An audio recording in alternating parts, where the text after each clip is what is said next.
प्यारे बच्चों, आज हम हाई स्कूल गणित में अध्याय 14 प्रायिकता के अंतर्गत पांच संबंधी एक महत्वपूर्ण प्रश्न को हल करेंगे, जो कि यूपी बोर्ड एग्जाम में 4 अंकों में पूछा जाता है। देख रहे प्रश्न दिया है कि एक पांचे को एक बार फेंका जाता है, प्रायिकता ज्ञात कीजिए। पहले भाग में एक अभाज्य संख्या हो और दूसरे भाग में 2 और 6 के बीच कोई संख्या हो और तीसरे भाग में एक विषम संख्या हो। तो हम जानते हैं एक पासे में कुल 6 भाग होते हैं। एक पासे को यदि उछालते हैं तो पासे में कुल अंकों की संख्या 6 होती है। देख रहे हैं एक पासे को उछालेंगे तो कुल आने वाले अंकों की संख्या यश। अगर हम प्रतिदर्श समष्टि यश के अवयव लिखें तो यश बराबर देख रहे हैं 1 2 3 4 5 6। तो 1 से लेकर 6 तक के अंक होते हैं। कह सकते हैं एस के कुल अवयवों की संख्या एनिस बराबर 6 मिल जाती है। और फर्स्ट पार्ट में पूछ रहा है एक अभाज्य संख्या हो, तो अभाज्य संख्या आने का ढंग यदि हम ई देखें तो मान लेते हैं अभाज्य संख्या आने का ढंग ई है, तो ई बराबर मिल जाएगा। ये हम फर्स्ट पार्ट का आंसर कर रहे हैं। तो देख रहे हैं ई में अभाज्य संख्या, तो 1 से 6 तक के अंकों में यदि हम अभाज्य संख्या देखें तो अभाज्य संख्या पहली 2 मिलेगी, दूसरी 3 मिलेगी और फिर 5 मिलेगी। 1 से 6 तक में ये 3 अभाज्य संख्याएं होती हैं, 2, 3, 5। इस प्रकार से देख रहे हैं अभाज्य संख्याओं की जो संख्या मिली एन ई इक्वल टू, देख रहे हैं 1 2 3 कुल 3 संख्याएं मिलती हैं। इसकी अभीष्ट प्रायिकता बन जाएगी। अभीष्ट प्रायिकता बराबर होती है, इसके लिए फार्मूला है अभीष्ट प्रायिकता। इसका फार्मूला है P E equal to n E upon n S. अर्थात कह सकते हैं अभीष्ट प्रायिकता पीई बराबर अनुकूल ढंगों की संख्या बटे कुल ढंगों की संख्या। देख रहे हैं अनुकूल ढंग 3 है और कुल ढंग 6 है, 3 बटे 6। सरल कर लेंगे, 3 एकम 3, 3 दुनाई 6, तो बराबर 1 बटे 2।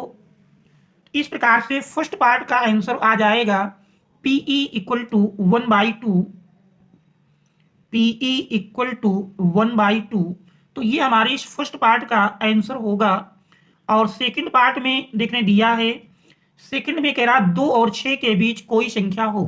तो देख रहे हैं 2 और 6 के बीच कह रहा कोई संख्या हो, तो यहाँ पर देख रहे हैं 2 और 6 के बीच 3 संख्याएं 3 4 5 दी हैं। तो इस सेकंड पार्ट में अगर देखें तो अनुकूल ढंग हमारा मिल जाएगा सेकंड पार्ट में।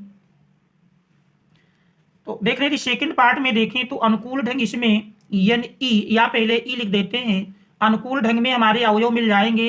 देख रहे हैं 2 और 6 के बीच 3 अवयव 3 4 5 मिलते हैं, 3, 4, 5। इसमें भी अनुकूल ढंगों की संख्या एन ई इक्वल टू देख रहे हैं 1 2 3 है। तो इस सेकंड पार्ट की अभीष्ट प्रायिकता यदि लिखें तो देख रहे हैं सेकंड पार्ट में अभीष्ट प्रायिकता बराबर मिल जाएगी अभीष्ट प्रायिकता equal to n E upon n S. N E देख रहे हैं 3 मिला अपान एन एस देख रहे हैं 6 है, 3 बटे 6। सरल करते हैं, 3 एकम 3, 3 दुनाई 6 बराबर 1 बटे 2। इस प्रकार से सेकंड पार्ट में अभीष्ट प्रायिकता पीई इक्वल टू 1 बटे 2। तो ये हमारी सेकंड पार्ट का आंसर होगा। अब हम देखते हैं थर्ड पार्ट में। थर्ड पार्ट में देख रहे हैं कि एक विषम संख्या हो। अनुकूल ढंग में हमको देखना है एक विषम संख्या। तो थर्ड पार्ट एक विषम संख्या हो, तो देख रहे हैं 1 से लेकर 6 तक में 1 3 5 3 विषम संख्याएं हैं।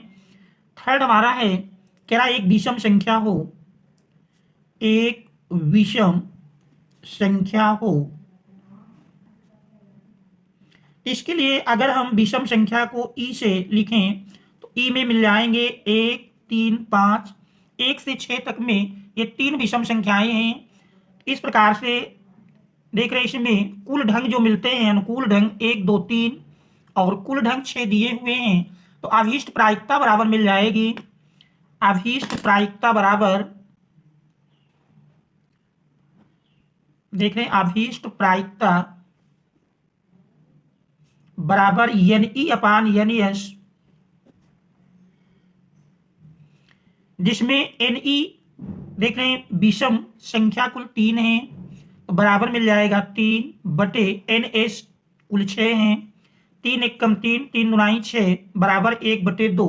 तो इस प्रकार से अवशिष्ट प्रायिकता PE इक्वल टू 1 बटे 2, तो ये हमारे इस दिए हुए प्रश्न का आंसर हो जाएगा।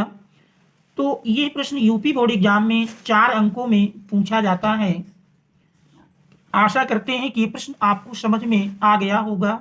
फिर भी किसी प्रकार की समस्या के लिए कमेंट्स में अवश्य अवगत कराएं। Thanks all of you for watching.